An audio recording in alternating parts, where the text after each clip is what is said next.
ಶ್ರೀ ಗುರುಭ್ಯೋ ನಮಃ. ಹರಿ ಓಂ. ಮಂಗಲಾಚರಣವನ್ನು ಮೊದಲನೆಯ ಉಪನ್ಯಾಸಕರು ಮಾಡಿರ್ತಾರೆ. ಆದರೂ ನನ್ನ ಕರ್ತವ್ಯ ಅಂತನ್ನುವುದಕ್ಕಾಗಿ ಒಂದು ಶ್ಲೋಕವನ್ನು ಹೇಳಿ ನೇರವಾಗಿ ಆ ಸ್ಕಂದಕ್ಕೆ ನಾನು ಕಾಲುಗಳನ್ನು ಇಡ್ತಾ ಇದ್ದೇನೆ. ಜನ್ಮಾದ್ಯಸ್ಯ ಯತೋನ್ಮಯಾದಿತರತಶ್ಚಾಪ್ತೇತ್ವವಿದ್ಯತ್ವರಾಟ್ ತೇನೇ ಬ್ರಹ್ಮಹೃದಾಯ ಆದಿಕಮನಿ ಮುಹ್ಯಂತಿ ಯಂ ಸೂರಯಃ ತೇಜೋ ವಾರಿಮೃದಾಂ ಯಥಾ ವಿನಿಮಯೋ ಯತ್ರ ತ್ರಿಸರ್ಗೋ ಮೃಜ ಧಾಮ್ನಾ ಸ್ವೇನ ತದಾ ನಿರಸ್ತಕುಹಕಂ ಸತ್ಯಂ ಪರಂ ಧೀಮಹಿ. ಸತ್ಯಾಭಿಜ್ಞಕರಾಬ್ಜೋತ್ಥಾನ್ ಪಂಚಾಚತ್ವರಜಪೂಜಕಾನ್ ಸತ್ಯಪ್ರಮೋದತೀರ್ಥಾರ್ಯಾನ್ ನೌಮಿನ್ಯಾಯ ಸುಧಾರತಾನ್ ಶಾಸ್ತ್ರೀಷು ಪಾರದೃಷ್ಟ್ವಾನಂ ಶಾಸ್ತ್ರಜ್ಞೇಷು ಚ ವತ್ಸಲಂ ದೀನಭಕ್ತೋದ್ಧಾರಕರಂ ಸತ್ಯಾತ್ಮಾನಂ ಯತಿಂ ಭಜೆ. ಶ್ರೀ ಗುರುಭ್ಯೋ ನಮಃ. ಹರಿ ಓಂ.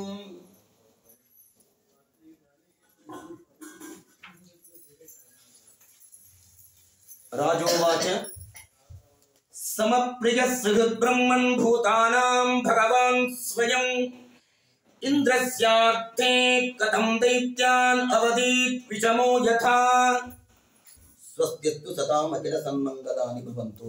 ಶ್ರೀ ಗುರುಭ್ಯೋ ನಮಃ. ಹರಿ ಓಂ. ನಮ್ಮ ಭಾಷಾದೊಳಗೆ ಹೇಳೋದು ಭಾಳ ಸುಸೂತ್ರ. ಯಾಕಂದ್ರೆ ಪುಸ್ತಕ ತೆಗೆದ್ರೆ ಅಗಾಧ. ಸಪ್ತಮ ಸ್ಕಂದ ಆರಂಭವಾದದ್ದು ಹಿಂದಿನ ಸ್ಕಂದಕ್ಕೆ ಒಂದು ಲಿಂಕ್ ಇದೆ. ಭಗವಂತ ಯಾವಾಗಲೂ ನಮಗೇನೂ ಮಾಡಿ, ನಾವು ಅವರೇ ನಮ್ಮ ಪಾಲಿಗೆ ದೇವರು ಏನೂ ಮಾಡಿಲ್ಲ ಅಂತಾನೇ ಹೇಳ್ತಿರ್ತೇವೆ. ಅದರೊಳಗಂತೂ ತನಗೆ ಯಾರು ಬೇಕು ಅವರ ಮೇಲೆ ಅತಿಯಾದ ಪ್ರೀತಿ. ಎಲ್ಲಿ ದೈತ್ಯರುಂತಿದ್ದಾರೆ ಅವರಿಗೆ ಒಂದರ ದಿನ ಗೆದ್ದದ್ದು ನೋ ಹಿಸ್ಟ್ರಿ ಒಳಗೆ ಇಲ್ಲ. ಹಿಂಗ್ಯಾಕೆ ಮಾಡ್ತಾನೆ ದೇವರು?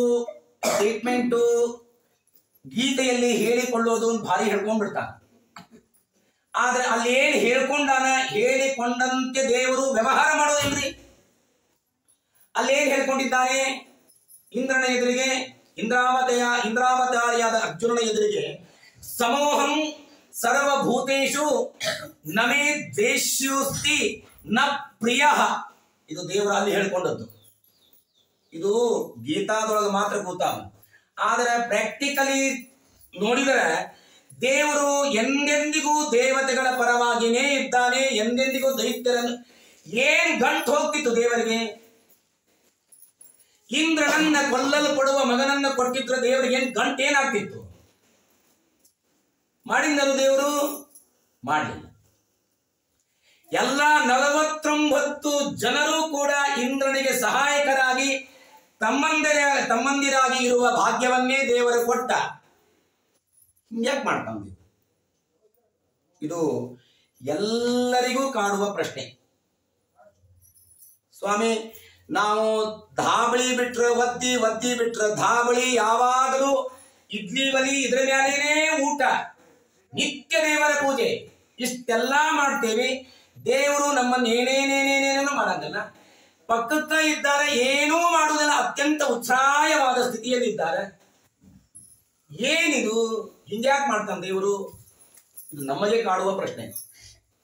ಹೀಗೆ ಇಂದ್ರಸ್ಯಾಪ್ತೆ ಕಥಂ ದೈತ್ಯಾನ್ ಅವಧೀತ್ ವಿಷಮೋ ಯಥ. ಮೇಲ್ನೋಟಕ್ಕೆ ದೇವರು ವಿಷಮ ಅಂತ ನನಗೆ ತೋರ್ತಾ ಇದೆ. ಹೇಳಿಕೊಳ್ಳೋದು ಒಂದು, ಆದರೆ ಭಗವಂತ ವಿಷಮನಾಗಿಯೇ ಇದ್ದಾನೆ. ತನಗೆ ಯಾರು ಬೇಕೋ ಅವರನ್ನ ಮಾತ್ರ ಎತ್ತಿ ಹಿಡಿತಾನೆ, ಯಾರು ಬೇಡ ಅವರನ್ನ ತುಳಿತಾನೆ ದೇವರು ಅಂತ ಪರೀಕ್ಷನ್ ಮಹಾರಾಜರು ಶುಕಾಚಾರ್ಯರಿಗೆ ಪ್ರಶ್ನೆಯನ್ನು ಮಾಡಿದಾಗ ಸಾಧುಕೃಷ್ಣ ಮಹಾರಾಜ ಹರೇ ಚರಿತಂ ಅದ್ಭುತಂ, ಭಗವಂತನ ಚರಿತ್ರೆ ಅದ್ಭುತವಾದ ಹೊರತು ದೇವರು ಅಲ್ಲೇನು ಹೇಳಿಕೊಂಡಿದ್ದಾನೋ ಹೇಳಿಕೊಂಡಂತೇನೇ ಇದ್ದಾನೆ. ದೇವರು ಸಮಾನನಾಗಿಯೇ ಇದ್ದಾನೆ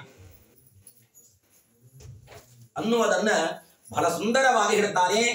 ಏನಿಲ್ಲ, ಪರಮಾತ್ಮ ದೇವತೆಗಳು ಇವರು ಸತ್ವಗುಣದ ಪ್ರತೀಕರು, ಸಾತ್ವಿಕರು. ಸತ್ವಗುಣದ ಉನ್ನಾಹವಾಗಬೇಕು, ತಮೋಗುಣ ಅದನ್ನ ಕೆಳಕ್ಕೆ ಒತ್ತಬೇಕು.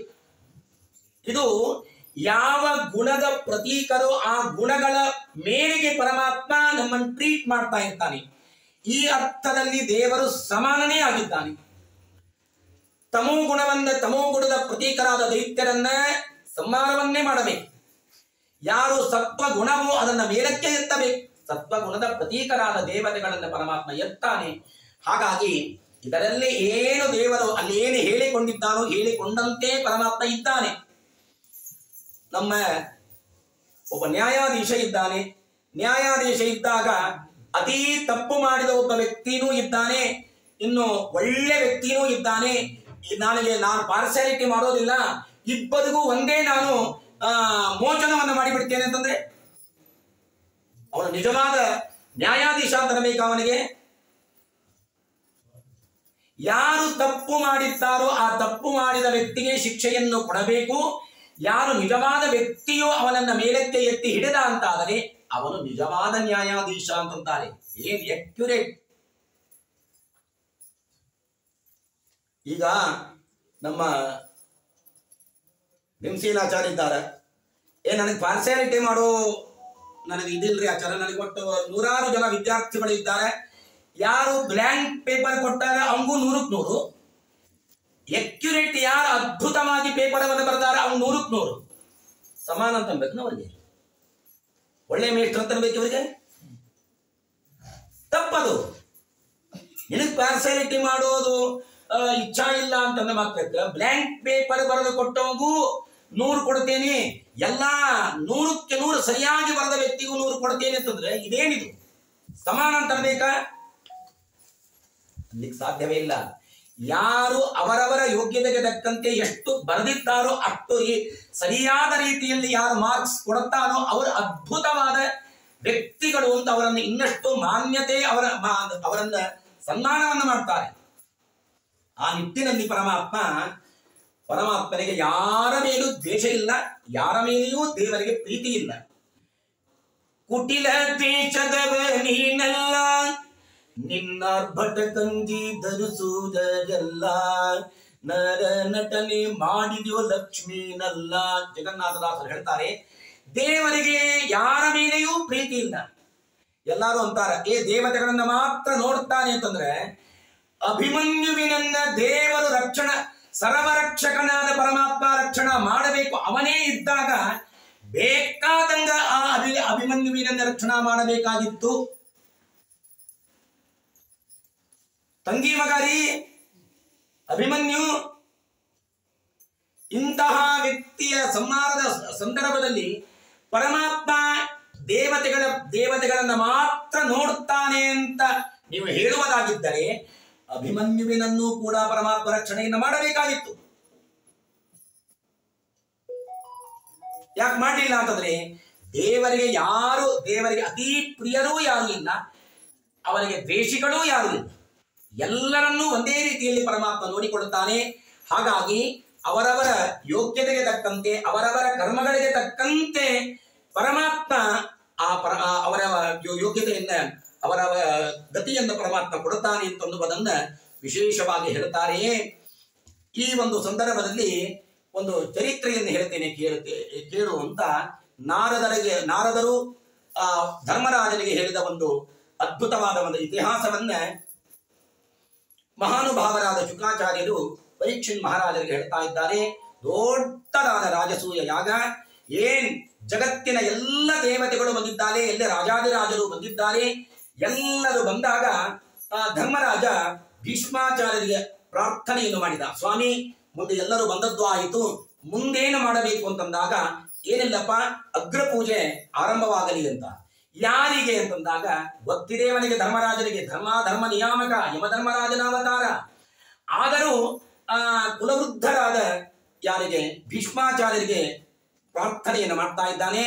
ನೋಡು ಸ್ವಲ್ಪ ಗದ್ದಲ ಆಗಬೇಕು ಅಂತ. ಗದ್ದಲ ಆಗ್ಲಿಲ್ಲ ಅಂದ್ರೆ ಸರಿಯಾಗಿ ಆಗಂಗಿಲ್ಲ. ಈಗ ನಾ ಯಾರು ಹೇಳ್ತೇನೆ ಅವ್ರಿಗೆ ಮಾಡುವಂತ, ಯಾರಿಗೆ ಅಗ್ರ ಪೂಜೆಯನ್ನು ಮಾಡಿದ ಅಂತಂದ್ರೆ ರಾಜಸೂಯ ಯಾಗದ ಒಂದು ಸಂದರ್ಭದಲ್ಲಿ ಜಗನ್ನಿಯಾಮಕನಾದ ಕೃಷ್ಣನಿಗೇನೆ ಅಗ್ರ ಪೂಜೆ ಅಂತ ಹೇಳಿದ. ಇಲ್ಲಿ ಮಾಡಿದ್ರೇನೆ ಗದ್ದಲ ಆಗೋದು, ಗದ್ದಲ ಆಗೋದಲ್ಲ. ಈ ಕೃಷ್ಣನೇ ಸರ್ವೋತ್ತಮ ಅಂತನ್ನೋದು ಜಗತ್ತಿನಲ್ಲಿ ಅದು ಡಂಗುರವನ್ನು ವಹಿಸಬೇಕಾಗಿದೆ. ಹಾಗಾಗಿ ಕೃಷ್ಣನಿಗೆ ಯಾಕೆ ಉಳಿದವರಿಗೆ ವಿವಾದ ಇದ್ದಿದ್ದಿಲ್ಲ. ವೇದವ್ಯಾಸ ದೇವರು ಇದ್ದಾರೆ, ಪರಶುರಾಮ ದೇವರು ಇದ್ದಾರೆ, ಅವರಿಬ್ಬರು ಬ್ರಾಹ್ಮಣರು. ಬ್ರಾಹ್ಮಣರಾದದ್ದಕ್ಕೆ ಅವರಿಗೆ ಅಗ್ರ ಪೂಜೆ ಮಾಡೇ ಮಾಡ್ತಾರೆ ಅಂತ ಅನ್ನೋದು ಎಲ್ಲರೂ ಇಟ್ಕೊಂಡು ಕೂತಿದ್ರು. ಆದರೆ ಎಲ್ಲ ಅವರಿಬ್ಬರನ್ನು ಬಿಟ್ಟು ಕೃಷ್ಣನಿಗೆ ಅಗ್ರ ಪೂಜೆಯಿಂದ ಮಾಡಿದ. ಯಾಕೆ ಅಂತಂದ್ರೆ ಇವನು ಯಾದವ ಕುಲದಲ್ಲಿ ಅವತಾರವನ್ನ ಮಾಡಿದವನು. ಯಾರು? ಜಗತ್ತಿಗೆ ನಿಯಾಮಕನಾದ ಕೃಷ್ಣ. ಹಾಗಾಗಿ ಅವನಿಗೆ ನೀನು ಅಗ್ರ ಪೂಜೆಯನ್ನು ಮಾಡುವಂತಂದಾಕ್ಷಣಕ್ಕೇನೆ ವಿವಾದ ಎದ್ದದ್ದು. ಮೊದಲಿಗೆ ಬೈದದ್ದು ಯಾರು ಅಂದ್ರೆ ಶಿಶುಪಾಲ. ಬೈದ ಬೇಕಾದಷ್ಟು ಬೈದ. ಜಗತ್ತಿಗೆ ನಿಯಾಮಕನಾದ ಸರ್ವೋತ್ತಮನಾದ ಭಗವಂತನಿಗೆ ದೇವರ ಕೊಟ್ಟ ಬಾಯಿಯಿಂದಾಗಿ ಇದೀದಂ ಕೀರ್ತನೀಯಸ್ಯ ಕೇಶವಸ್ಯ ಮಹಾತ್ಮನಃ ನಾಮ್ನಾಂ ಸಹಸ್ರಂ ದಿವ್ಯಾನಾಂ ಅಶೇಷೇಣ ಪ್ರಕೀರ್ತಿತಂ. ದೇವರ ಕೊಟ್ಟ ನಾಲಿಗೆಯಿಂದಾಗಿ ದೇವರ ಒಂದು ನಾಮವನ್ನು ಅಂದಿದ್ದಾದರೆ ಸಜೀವವಾಗಿ ಮೋಕ್ಷಕ್ಕೆ ಹೋಗ್ತಿದ್ದ. ಆದರೆ ಆರಭ್ಯ ಕಲಭಾಷಣ, ಯಾವತ್ತು ತೊದಲು ನುಡಿ ಆರಂಭವಾಗಿದಲ್ಲ ಅವತ್ತಿನಿಂದ ದೇವರನ್ನೇ ಬೈದಾನಂತ. ಇದೇ ಅವನ ಕ್ವಾಲಿಫಿಕೇಶನ್ ಶಿಶುಪಾಲಂದು. ಹಾಗಾಗಿ ಆ ದೇವರನ್ನ ಬೇಕಾದಷ್ಟು ಬೈದಿದ್ದ. ದೇವರು ಅಂದಿದ್ದಂತ 100 ಬೈಗಳ ಆದ ಮೇಲೆ ಅವನನ್ನು ನಾನು ಸಂಹಾರವನ್ನು ಮಾಡ್ತೇನೆ ಅಂತ ಅಂದಿದ್ದಂತೆ 100 ಬೈಗಳಾದ ಮೇಲೆ ಎಲ್ಲರೂ ನೋಡ್ತಾ ಇರುವಾಗಲೇನೆ ಜಗತ್ತಿಗೆ ನಿಯಾಮಕನಾದ ಕೃಷ್ಣನ ಶರೀರದಲ್ಲಿ ಪ್ರವೇಶವಾಯಿತು ರೀ ಸಾಯುಜ್ಯ ಮೋಕ್ಷ. ಅಂದ ಧರ್ಮರಾಜ ಮೊದಲಿಗೆ ಅವಂದು ಸ್ವಲ್ಪ ಫಿಕ್ರ್ ಮೈಂಡ್ ಅವ. ಅಂದ್ರೆ ಅಲ್ಲೋ ಸಾಕ್ಷಾತ್ ಜಗತ್ತಿಗೆ ನಿಯಾಮಕನಾದ ಧರ್ಮ ನಿಯಾಮಕನಾದ ಕೃಷ್ಣನೇ ಅಶ್ವತ್ಥಾಮ ಹತಃ ಅನ್ನೋ ಅಂತಂದ್ರು ಅನ್ನಿಲ್ಲ. ದೇವರು ಯಾವುದು ಹೇಳ್ತಾನೋ ಅದೇ ಧರ್ಮ ರೀ.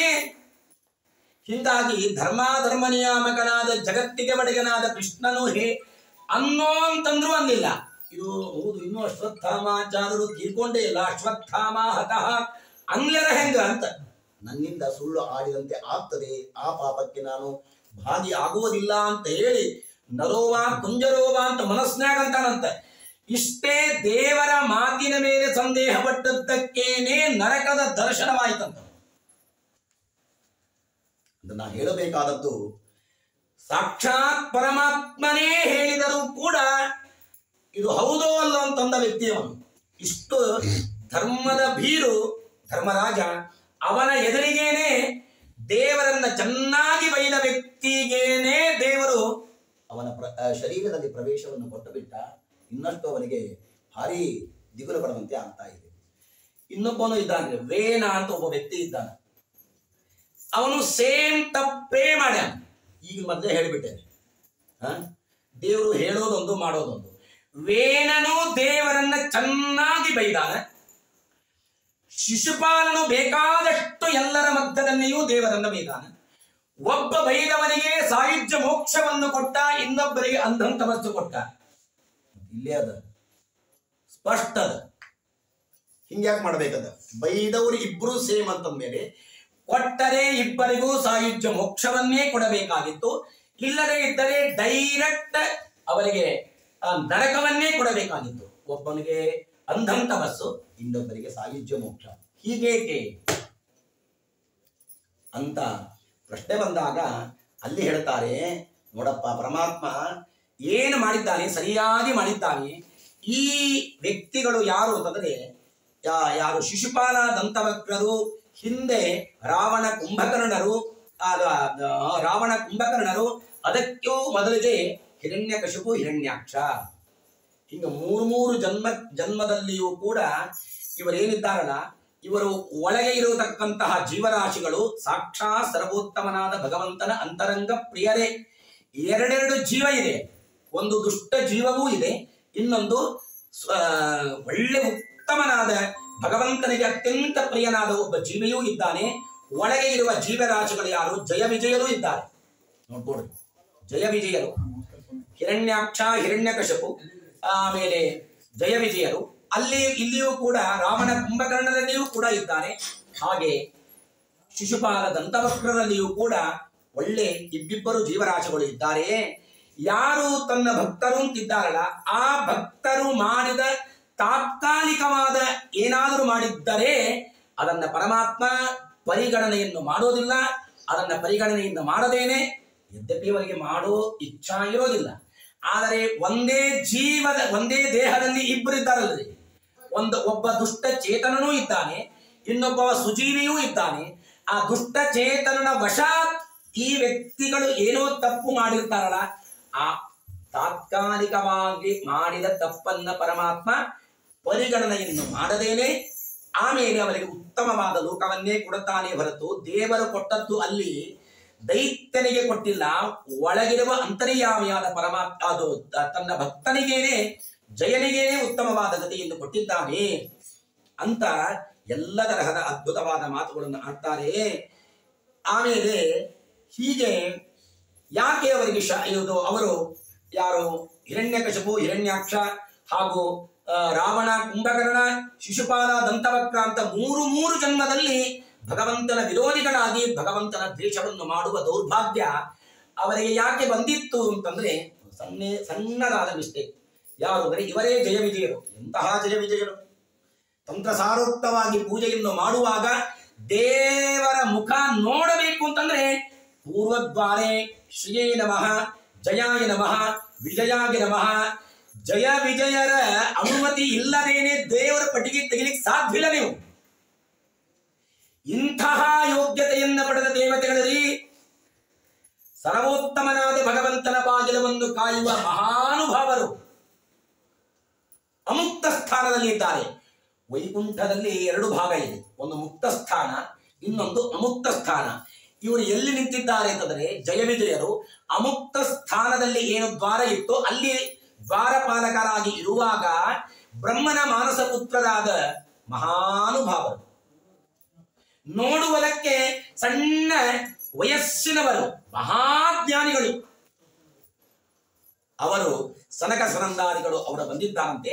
ಇಲ್ಲಿಯವರೆಗೆ ಬಂದಿದ್ದೇವೆ, ಪರಮಾತ್ಮನ ದರ್ಶನವನ್ನು ಪಡೆದು ಹೋಗೋಣ ಅಂತ ಬಂದರೆ ಅವರನ್ನು ಕೈಲೇ ಆ ದಂಡವನ್ನು ಹಿಡಿದಿದ್ದಾರೆ. ನಿಮಗೆ ಒಳಗೆ ನಾವು ಅಲೋ ಮಾಡೋದಿಲ್ಲ ಅಂತಂದಾಕ್ಷಣಕ್ಕೇನೆ ಯಾವ ಸ್ಥಾನದಲ್ಲಿ ಇದ್ದುಕೊಂಡು ಯಾರು ಅಂತ ನೀವು ಐಡೆಂಟಿಫೈನು ಮಾಡಿ ನಿಮಗೆ ಯೋಗ್ಯತಾ ಇಲ್ಲ ಅಂತ ಮೇಲೆ ಇಲ್ಲಿ ಇರ್ಲಿಕ್ಕೆ ಯೋಗ್ಯರೇ ಅಲ್ಲ ಅಂತ ಹೇಳಿ ನೀವು ಭಗವಂತನ ವಿರೋಧಿಗಳಾಗಿ 3 ಜನ್ಮಗಳಲ್ಲಿ ಭಗವಂತನ ವಿರೋಧಿಗಳಾಗಿ ಅಂತ ಶಾಪವನ್ನು ಕೊಟ್ಟರು. ನೋಡಿ, ಒಂದು ಸಣ್ಣ ಮಿಸ್ಟೇಕ್ ಮಾಡಿದ್ದೆ. ಭಗವದ್ ಭಕ್ತರು ಯಾರು ಅಂತನ್ನೋದನ್ನ ಸರಿಯಾಗಿ ತಿಳಿದು ಅವರ ಜೊತೆಗೆ ವರ್ತನೆಯನ್ನು ಮಾಡದೇ ಇದ್ದದ್ದಕ್ಕೆ ಶಾಪವನ್ನು ಕೊಡ್ತದೆ.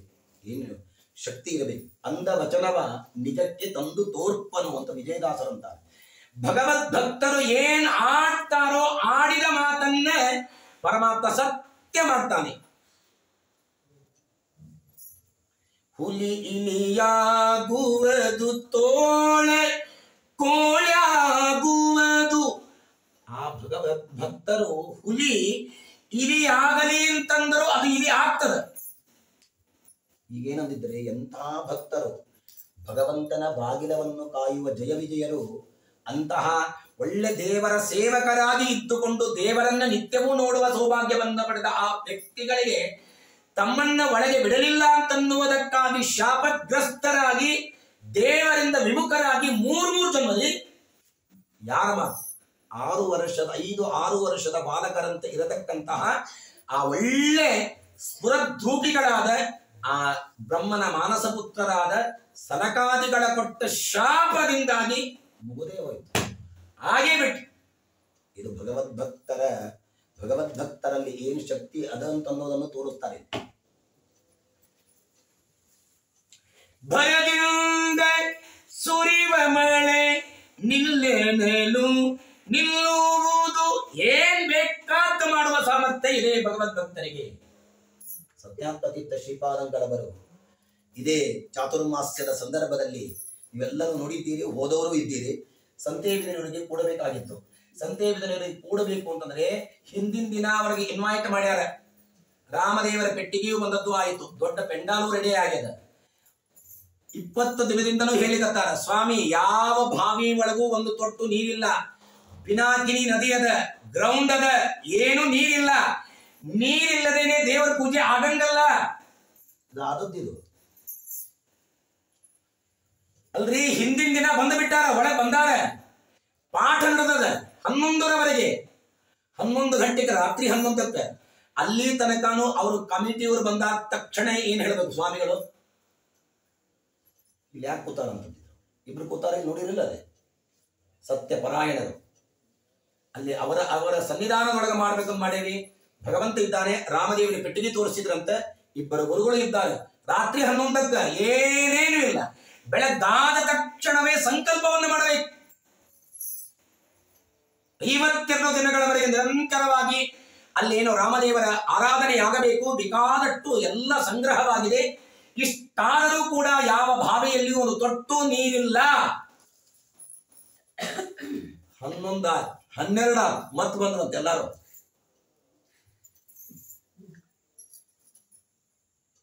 ತೋರಿಸಿದ್ರು ಎಷ್ಟು ಬೇಕು. 12ರ ಮೇಲೆ ಏನ್ ಮೋಡ ಕವಿತೋ ಗೊತ್ತಿಲ್ಲ, ಕಂಟಿನ್ಯೂಸ್ ಆಗಿ ಮಳೆ 4ರವರೆಗೆ ಮಳೆ ಹೊಡಿತು. ಯಾವ ಬಾವಿಯಲ್ಲಿ ಒಂದೂ ತೊಟ್ಟು ನೀರು ಇಲ್ಲದೆ ಇದ್ದ ಬಾವಿಗಳು ತುಂಬಿ ತುಳುತ್ತಾ ಇವೆ. ಎಂದೂ ಹರಿಯದೇ ಇರುವ ಪಿನಾಕಿನಿ ನದಿ ತುಂಬಾ ಹರಿತಾ ಇದೆ. ಊರಿನ ಜನ ಅವಾಕ್ಕಾಗಿ ಆಶ್ಚರ್ಯಚಕಿತರಾಗಿ ಬಂದು ಇನ್ನು ನಮ್ಮೂರು ಹೌದು ಅಲ್ಲ ಅಂತ ನೋಡ್ಕೊ ತಿಂತಿತ್ತು. ಮೊದಲನೇ ದಿನಾನೇ ಪಿನಾಕಿ ನದಿ ಒಳಗೆ ಸ್ನಾನ ಮಾಡ್ಯಾರ ನಮ್ಮ ಗುರುಗಳು. ನಾ ಏನ್ ಹೇಳಿಕತ್ತೀನಿ, ಭಗವದ್ ಭಕ್ತರು ಏನ್ ಆಡ್ತಾರೋ ಅದನ್ನು ಮಾಡೇ ತೋರುತ್ತಾರೆ. ಇದು ಸನಕ ಸನಂದಾದಿಗಳಿಗೆ ಹೋಗೋದು ಬೇಡ, ಇಲ್ಲಿದ್ದ ಗುರುಗಳನ್ನ ನೋಡಿಬಿಡೋಣ ಸಾಕು. ಇನ್ನು ಅಲ್ಲಿ ಯಾಕೆ ಹೋಗ್ತೀರಿ? ಇದು ಮಳಿ ತರಿಸಿದ್ದು, ಇನ್ನು ಮಳಿ ನಿಲ್ಲಿಸಿದ್ದು ಅನ್ಬೇಕಲ್ಲ. ಇದ ಹುಬ್ಬಳ್ಳಿ, ಎಲ್ಲಾರು ಇದ್ದೀರಿಲ್ಲ? ಮೆರವಣಿಗೆ ಚಾತುರ್ಮಾಸ್ಯ 3 ಮಂಟಪ ಹಾಕಿದ್ದು ನೋಡಿರಲ್ಲ? ಹಿಂದಿನ ದಿನ ಇನ್ನೂ ಅವಾಗ ಮೆರವಣಿಗೆ ಇತ್ತು. ಮೆರವಣಿಗೆ ಮಾಡಿಸ್ಕೋತಿದ್ರು ಅಂದೇ ಸ್ವಾಮಿಗಳು.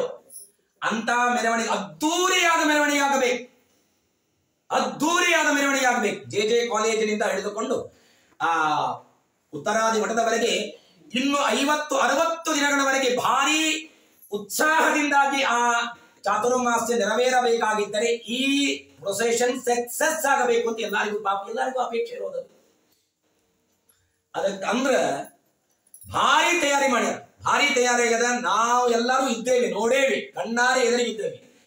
ಇಂಚೂ ಜಾಗ ಇಲ್ಲ. ಏನ್ ಜಾಗ ನೋಡಿರಿ ನೀವು, ಆ ಬಿವಿಬಿಯಿಂದ ಹಿಡ್ಕೊಂಡು ಆ ಜೆ ಕಾಲೇಜಿನವರೆಗೆ ಅತ್ಯಂತ ಬಿಸಿಯಷ್ಟಾದ ರೋಡ್ ಅದು. ಅದರೊಳಗೆ 1 ಇಂಚು ಜಾಗ ಇಲ್ಲ. ಎಲ್ಲ ಜನ ಎಂಟೈರ್ ಜನ. ಅದರ ಹಿಂದಗಡೆಗೆ ಒಂದು ಗ್ರೌಂಡಿನೊಳಗೆ ಒಂದು ರಥದೊಳಗೆ ಸ್ವಾಮಿಗಳು ಕುಳಿತುಕೊಂಡು ಸರ್ವಮೂಲಗಳನ್ನು ಇಟ್ಟುಕೊಂಡು ಶ್ರೀಮನ್ ನ್ಯಾಯ ಸುಧಾದಿ ಪುಸ್ತಕವನ್ನು ಇಟ್ಟುಕೊಂಡು ಮೆರವಣಿಗೆ ಆರಂಭವಾಗಬೇಕು. ಮಳೆ ಹನಿ ಹೊಡಿತಾ ಇದೆ. ಇಷ್ಟೆಲ್ಲ ಹೊಡಿಲಿಕ್ಕತ್ರ ಆಯ್ತು, ಮುಗದಂಗ ಆಯ್ತು. ನಮ್ದು ಇನ್ನೇನ್ ಚಾತುರ್ಮಾಸಿ, ನಮ್ಗೆ ಈ ಮೆರವಣಿಗೆ ಆದ್ರೇನೆ ಭಾರಿ ಆದಂಗ ನಮಗ್ ಹುರುಪ್ ಬರ್ತದ ಅಂತ ಎಲ್ಲಾರು ಯುವಕರು. ಅದಕ್ಕೆ ಎಲ್ಲಾರು ಹೋದ್ರು ಸ್ವಾಮಿಗಳನ್ನ ಕರ್ಕೊಂಡ್ ಬರಬೇಕು ಅಂತ. ಸ್ವಾಮಿಗಳ ಮಠದಲ್ಲಿದ್ದರು. ಸ್ವಾಮಿ ಮತ್ತೆ ಹೀಗೆ ನಾವು ಇಷ್ಟು ಅದ್ಭುತವಾದ ರೀತಿಯಲ್ಲಿ ಚಾತುರ್ಮಾಸ್ಯ ಆಗಬೇಕಾಗಿದ್ದರೆ ಮೆರವಣಿಗೆ ಸಕ್ಸಸ್ ಆಗಲೇಬೇಕು, ನೀವು ಏನಾದರೂ ಮಾಡಬೇಕು. ಅವ್ರು ಅಷ್ಟೇ ಹೇಳಿ ಮತ್ತದೇ ರಾಮದೇವರ ಪೆಟ್ಟಿಗೆ ಇದೆ, ಗುರುಗಳಿದ್ದಾರೆ, ಮಾಡಿಸ್ತಾರೆ ಅಂತ ಇಷ್ಟು ಭಕ್ತಿಯಿಂದಾಗಿ ಪ್ರಾರ್ಥನೆ ಮಾಡ್ತಾರೆ. ಇಷ್ಟಕ್ಕೆ ಮುಗಿದಿಲ್ಲ, ಅವ್ರು ಕೇಳಿಲ್ಲ.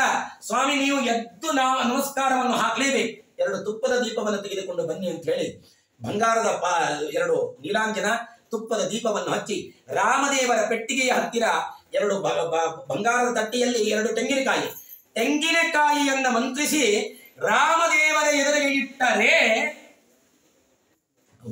ಹೌದೆನ್ನಿ.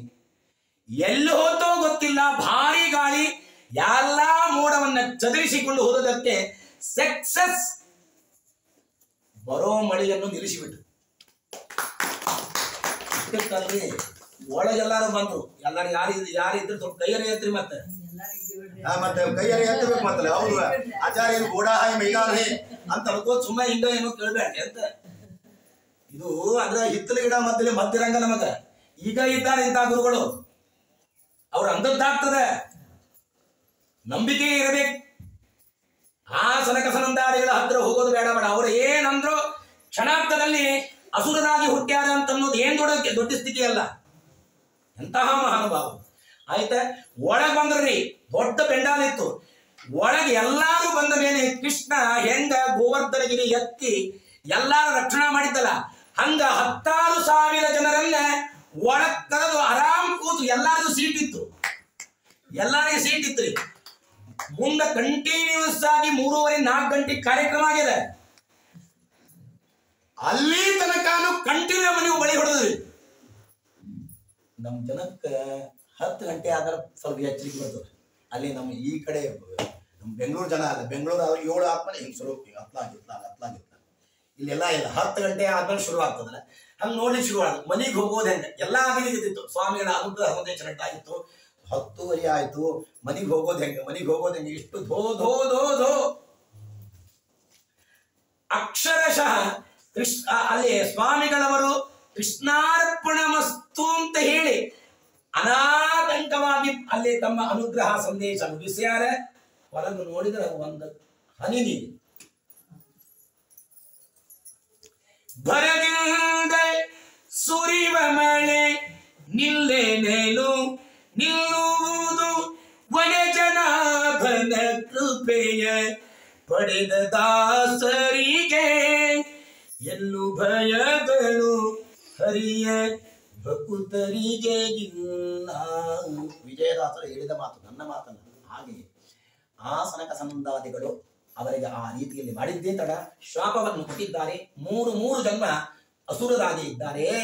ಅದಕ್ಕೆ ಅವರಿಬ್ಬರಲ್ಲಿ ಹಿರಣ್ಯಾಕ್ಷ ಹಿರಣ್ಯಕಶಿಪು, ರಾವಣ ಕುಂಭಕರ್ಣ, ಆಮೇಲೆ ಅವರೇ ಶಿಶುಪಾಲ ದಂತವಕ್ರ ಅಂತಾಗಿದ್ದಾರಪ್ಪ. ಹಾಗಾಗಿ ಎಲ್ಲೇ ಏನೋ ಕೊಟ್ಟಾನಂತಂದ್ರೆ ದೇವರು ಒಳಗಿರುವ ಸುಜೀವಿಗೇನೆ ಪರಮಾತ್ಮ ಒಳ್ಳೆ ಅನುಗ್ರಹವನ್ನು ಮಾಡಿರ್ತಾನೆ ಅಂತ ಅದರ ಒಂದು ಚರಿತ್ರೆಯನ್ನು ಹೇಳಿದ್ದಾರೆ. ಇಷ್ಟೆಲ್ಲ ಆದ ಮೇಲೆ ಇಂತಹ ಹಿರಣ್ಯಕಶಿಪು ಮತ್ತೆ ಹೇಳ್ತಾರೆ, ಅವನು ಹಿರಣ್ಯಕಶಿಪು ಆದ ಮೊದಲನೇ ಜನ್ಮ. ಒಳ್ಳೆ ದೈತ್ಯರಾದ ತಕ್ಷಣವೇನೆ ಮಾಡೋದು ಮೊದಲಿಗೆ ಎಲ್ಲರೂ ಫಸ್ಟ್ ಅಂತಂದ್ರೆ ನಾವು ಯಾರಿಂದಲೂ ಸಾಯಬಹುದು, ಎಲ್ಲರಿಗೂ.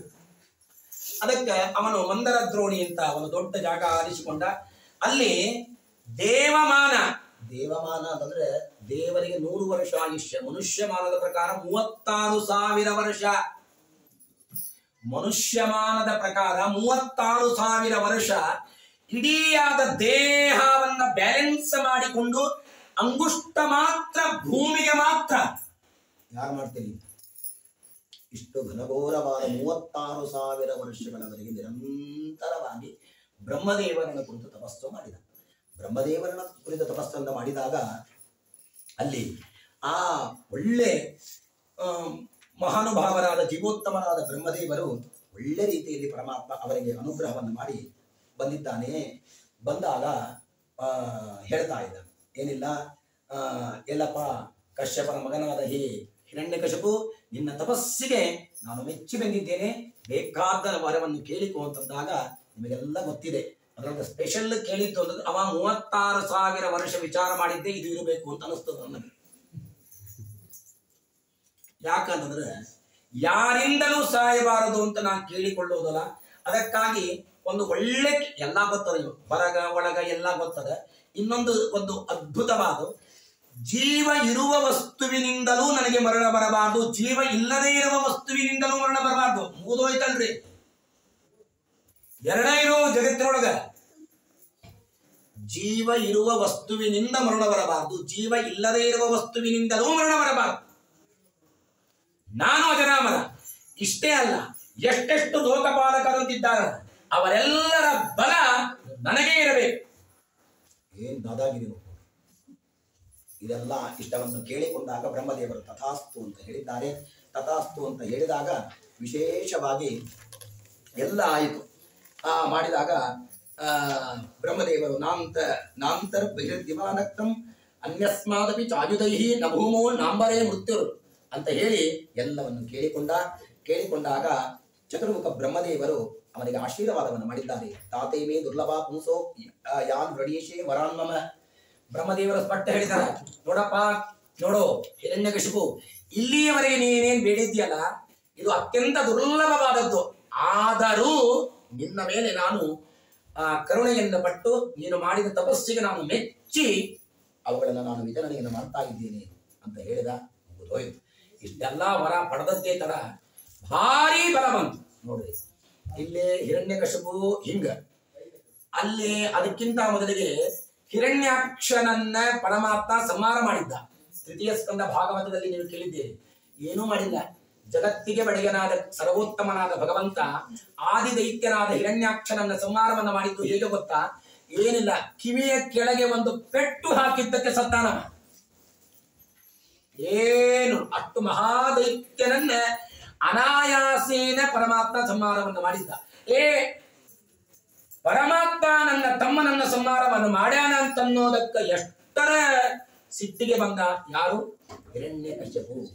ಅವಾಗ ಹೇಳ್ತಾನೆ, ಒಳ್ಳೆ ರೀತಿಯಲ್ಲಿ ಅವನನ್ನೇ ಅವನ ಜೊತೆಗೆ ಯುದ್ಧವನ್ನು ಆಡ್ತೇನೆ, ಯುದ್ಧದಲ್ಲಿ ಆ ಪರಮಾತ್ಮನನ್ನ ಸಂಹಾರವನ್ನು ಮಾಡ್ತೇನೆ, ಆ ರಕ್ತದಿಂದಲೇ ಅವರಿಗೆ ತರ್ಪಣವನ್ನು ಕೊಡ್ತೇನೆ ಅಂತ ಮಾಡಿದ್ದು. ಪಾಪ ಹುಚ್ಚ, ದೇವರಿಗೆ ರಕ್ತದ ಅಂತ ತಿಳ್ಕೊಂಡಿದ್ದೇವ, ಇರಲಿ.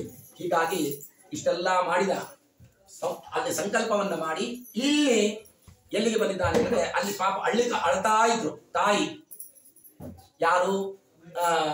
ಹಿರಣ್ಯಕಶಿಪುವಿನ ತಾಯಿ, ಆಮೇಲೆ ಋಷಭಾನು, ಆಮೇಲೆ ತಮ್ಮನ ಮಕ್ಕಳು ಎಲ್ಲರೂ ಅಳ್ತಾ ಇದ್ದಾರೆ.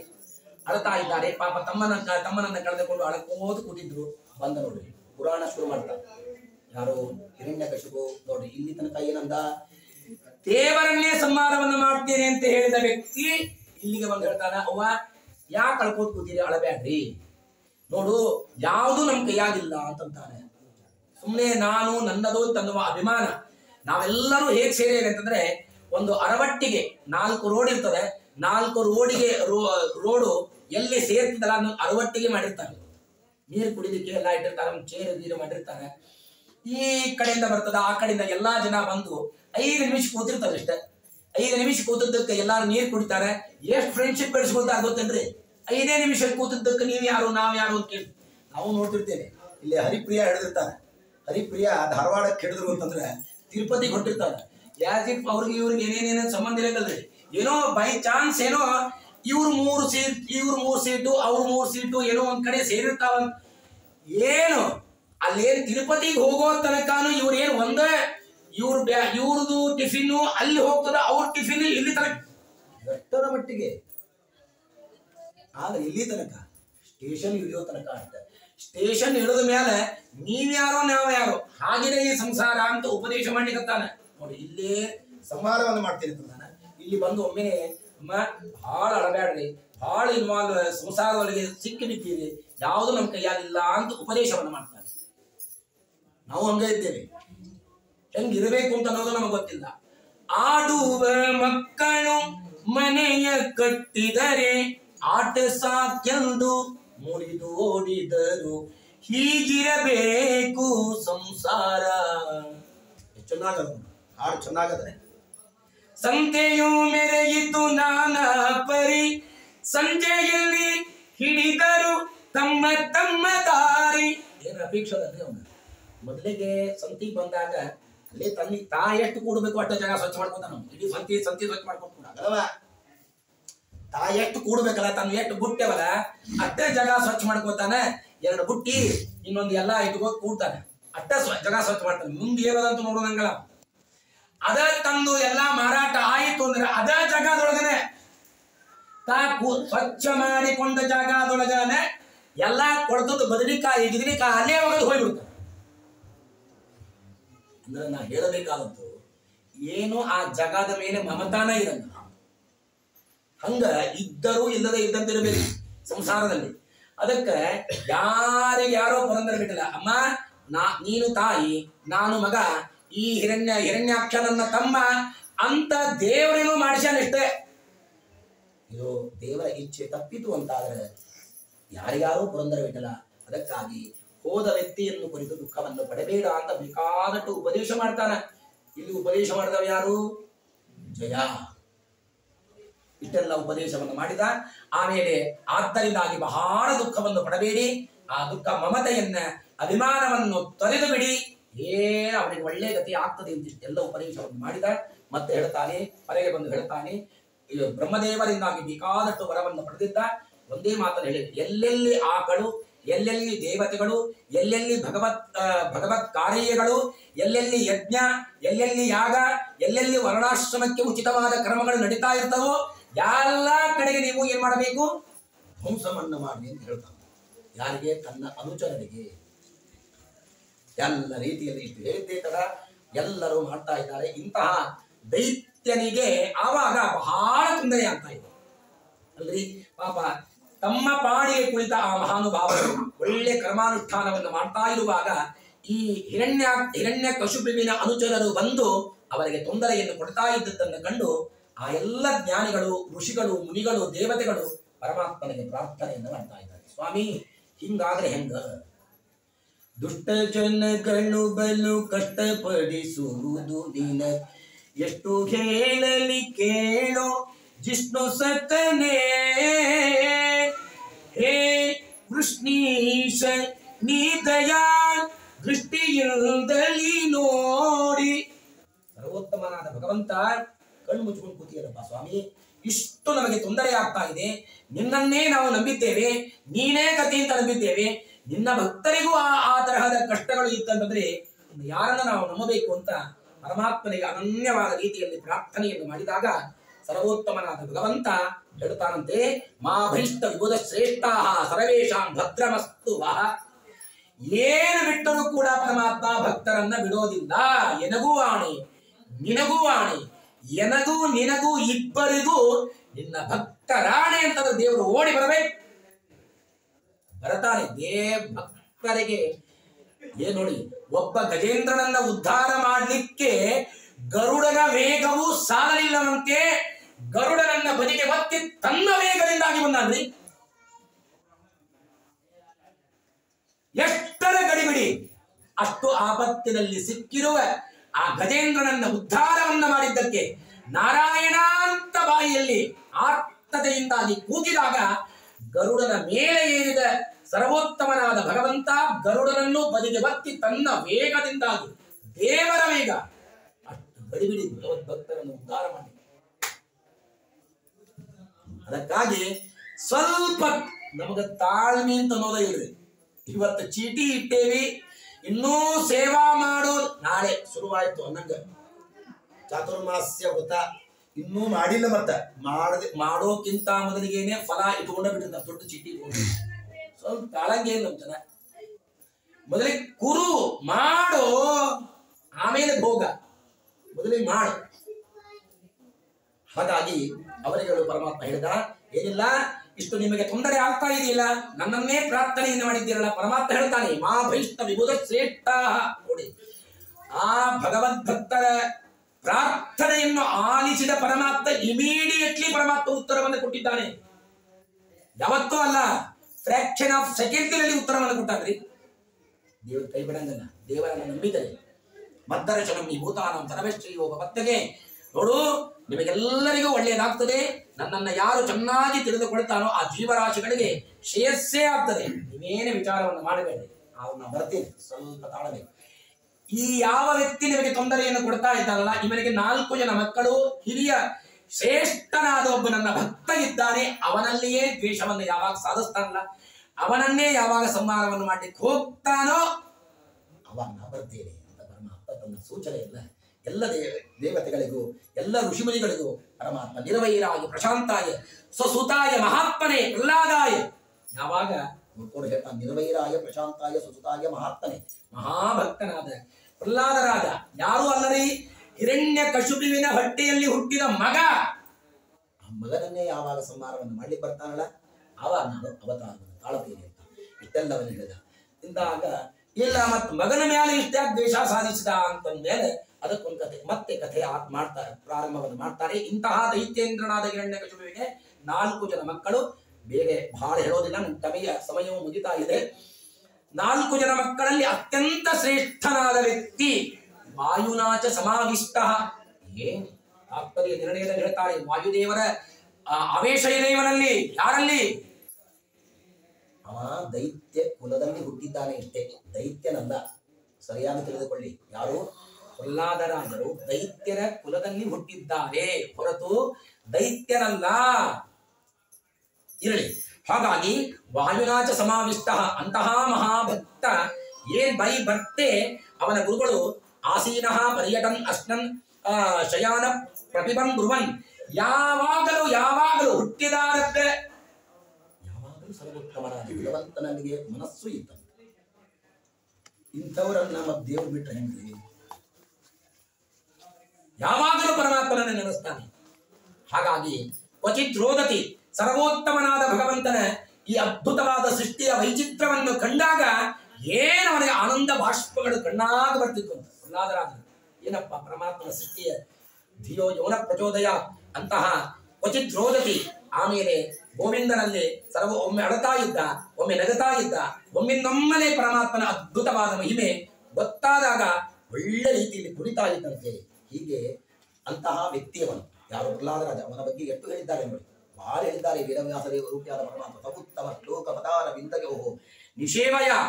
ಏನ್ ವಿಚಿತ್ರ ಅಂದ್ರೆ ಎಲ್ಲೆಲ್ಲಿ ಕಾಣ್ತಾ ಏನೇನು ಪದಾರ್ಥಗಳಿತ್ತು ಆ ಎಲ್ಲಾ ಪದಾರ್ಥಗಳಿಗೆ ಹೇಗೆ ವಾಸುದೇವ ಅರ್ಥಾತ್ ಶ್ರೀಮದಾಚಾರ್ಯರು ಸಣ್ಣ ಬಾಲಕನಾಗಿರುವಾಗ ಎಲ್ಲ ಕಡೆಗೆ ನಮಸ್ಕಾರವನ್ನು ಹೇಗೆ ಮಾಡ್ತಾ ಇದ್ದರು, ಇವನೂ ಕೂಡ ಸಣ್ಣ ಕೂಸು ಯಾರು? ಪ್ರಹ್ಲಾದರಾಜರು ಎಲ್ಲೇ ಕಂಡಲ್ಲಿ ದೇವರಿಗೆ ನಮಸ್ಕಾರವನ್ನು ಮಾಡುವುದು.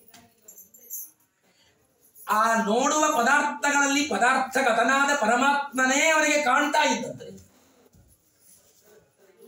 ನಾವೆಲ್ಲ ಪ್ರತೀಕಾಲಂಬನರು, ಅವರೆಲ್ಲ ಅಪ್ರತೀಕಾಲಂಬನರು. ಅಪ್ರತೀಕಾಲಂಬನರು ಅಂದ್ರೆ ನಾವು ಇಲ್ಲೇ ದರ್ಶನ ಅಂತ ನಮ್ದು ಯೋಗ್ಯತನ ಆಗ್ತದೆ. ನಾವು ಪ್ರತಿಮೆಯಲ್ಲೇನೇ ದೇವರನ್ನ ಕಾಣೋದು, ಅಲ್ಲೇ ಕಾಣಂಗಲ್ಲ ನಾವು. ಹಿಂದೆಲ್ಲ ಅಲ್ಲೇ ಕಾಣ್ತಿತ್ತಲ್ಲಿ, ನಮ್ಗೆ ಯಾವ ಪ್ರತಿಮಾ ಆಗಲ್ಲ, ಅಲ್ಲೇ ದೇವರು ಕಾಣಂಗಲ್ಲ. ಇವ್ರದ್ದು ಹಂಗಲ್ಲ. ಅಪ್ರತೀಕಾಲಂಬನರು ಅಂತಂದ್ರೆ ಇಲ್ಲೇ ಅಲ್ಲೇ ಅದೇ ಪ್ರತಿಮೆಯಲ್ಲಿ ಏನೇ ದೇವರನ್ನು ನೋಡಬೇಕು ಅಂತಿಲ್ಲ, ಎಲ್ಲಾ ಕಡೆಗೆ ದೇವರ ದರ್ಶನವನ್ನು ಮಾಡಿಕೊಳ್ಳುವ ಯೋಗ್ಯತೆಯನ್ನು ಪಡೆದ ವ್ಯಕ್ತಿ ಪ್ರಹ್ಲಾದರಾಜ ಅಂತ ಹೇಳ್ತಾರೆ. ಹಿಂಗ ತಸ್ಮಿನ್ ಮಹಾಭಾಗವತೆ ಮಹಾಭಾಗೆ ಮಹಾತ್ಮನೇ ಹಿರಣ್ಯಕಶಿಪೋ ರಾಜನ್.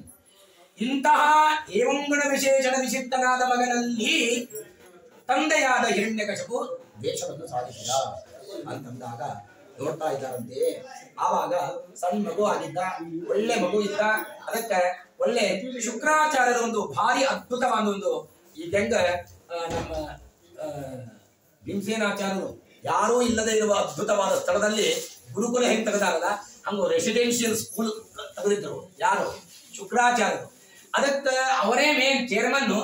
ಮಕ್ಕಳನ್ನೇ ಪ್ರಿನ್ಸಿಪಲ್ ಅನ್ನಾಗಿ ಮಾಡಿದ್ರು. ಯಾರವರು? ಷಂಡ ಮಕ್ಕ. ಅದಕ್ಕೆ ಮಗ ಇದ್ದಾನ, ಒಳ್ಳೆ ಸ್ಕೂಲಿಗೆ ಹಾಕ್ಬೇಕು ಅಂತ ಅನ್ನೋದಕ್ಕೆ ಒಳ್ಳೆ ಸ್ಕೂಲಿಗೆ ಹಾಕಿದ್ದಾರಂತೆ. ಎಲ್ಲಾ ಸ್ಕೂಲಿಗೆ ಹಾಕಿದ್ರು. ಎಲ್ಲ ಒಂದು 2 ತಿಂಗಳಾಯ್ತು, ಬರಬೇಕು ಅಂತ ಕರ್ಕೊಂಡು ಬಂದ್ರು. ಮಗ ಏನು ಓದ್ಯಾನ ಅಂತ ಎಲ್ಲರಿಗೂ ಕ್ಯೂರಿಯಾಸಿಟಿ ಇದ್ದೇ ಇರ್ತದೆ. ಕರ್ಕೊಂಡು ಬಂದ್ರು. ತಕ್ಷಣವೇ ಏನ್ ಅದ್ಭುತವಾದ ರೀತಿಯಲ್ಲಿ ಕೈಯಾದ ಚೆನ್ನಾಗಿ ಹಿಡಿದಿದ್ದಾಳೆ. ಯಾರಲ್ಲಿ ಅವನನ್ನ ಎತ್ತಿಕೊಂಡು ತನ್ನ ತೊಡೆಯ ಮೇಲೆ ಕೂಡಿಸಿಕೊಂಡ. ನೋಡಪ್ಪ ಚಂಡಾಮರ್ಕರು ಏನು ಯಾವ ಪಾಠವನ್ನು ಹೇಳಿದ್ದಾರಲ್ಲ, ಚೆನ್ನಾಗಿ ಆ ಪಾಠವನ್ನು ಹೇಳು ತಂದಾಗ ಪ್ರಹ್ಲಾದೋ ವಾಚ ತತ್ಸಾಧು ಮನ್ನೆ ಅಸುರವರಿಯ ದೇಹಿನಂ ಸದಾ ಸಮುದ್ವಿಗ್ನತೆಯಾಮ ಸದ್ಗ್ರಹಾತ್ ಹಿತ್ಪಾತ್ಮಪಾದಂ ಗ್ರಹಮಂತ ಕೂಪಂ ವನಂಗತೋ ಯದ್ಧರಿಮಾಶ್ರಯೇತ.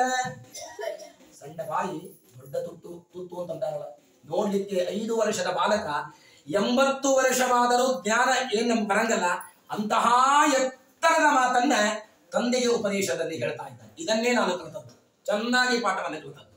ಅಪ್ಪ ನೀ ಹೇಳು, ಇಂತಹ ಉತ್ತಮ ಜ್ಞಾನವನ್ನು ಪಡೆಯುವುದಕ್ಕೆ ಇಲ್ಲೇ ಕೂತ್ರ ಆಗಂಗಲ್ಲ. ಈ ಮನೆಯನ್ನು ಬಿಡು, ಕಾಡಿಗೆ ಹೋಗು. ವನಂಗತೋ ಯದ್ಧರಿಮಾಶ್ರಯೇತ. ಇನ್ನೊಂದು ರೀತಿಯಲ್ಲಿ ಅರ್ಥವನ್ನು ಹೇಳ್ತಾರೆ. ವನ ಅಂತಂದ್ರೆ ಸಜ್ಜನರ ಸಮೂಹ. ಎಲ್ಲಿ ಸಜ್ಜನರು ಇರ್ತಾರಲ್ಲ ಅವರ ಗ್ಯಾಂಗಿನಾಗ ಸೇರ್ಬೇಕು. ಫಸ್ಟ್ ಮಾಡೋದು ಅದನ್ನ ಮಹತ್ ಸೇವಾಂ. ಇದನ್ನೇ ಪಂಚಮಸ್ಕಂದ ಭಾಗವತದಲ್ಲಿ ವೃಷಭನಾಮಕನಾದ ಪರಮಾತ್ಮ ತನ್ನ ಮಕ್ಕಳಿಗೆ ಉಪದೇಶವನ್ನು ಮಾಡುವ ಕಾಲಕ್ಕೆ ಇದನ್ನೇ ಹೇಳ್ತಾನೆ. ಮಹತ್ ಸೇವಾಂ ದ್ವಾರಮಾಹುರ ವಿಮುಕ್ತೇ.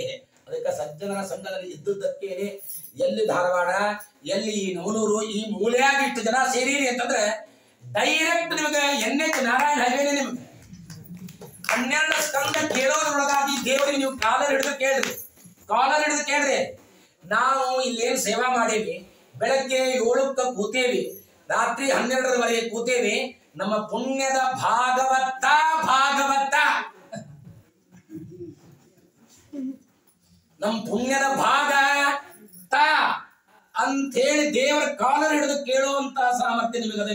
ಯಾಕ ಇಷ್ಟು ಕೂಡೋದು ಅಂತಂದ್ರೇನೆ ಜನ್ಮಾಂತರದ ಪುಣ್ಯ ಇದ್ದವರಿಗೆ ಮಾತ್ರ ಒಂದು ಶ್ಲೋಕದ ಅರ್ಧ ಭಾಗ ಸಿಗಬೇಕಾಗಿದ್ದರೂ ಜನ್ಮಾಂತರದ ಪುಣ್ಯ ಬೇಕು ಇರಲಿ. ಹಾಗಾಗಿ ಅಂತಹ ಅದ್ಭುತವಾದದ್ದನ್ನ ಹೇಳಿದ.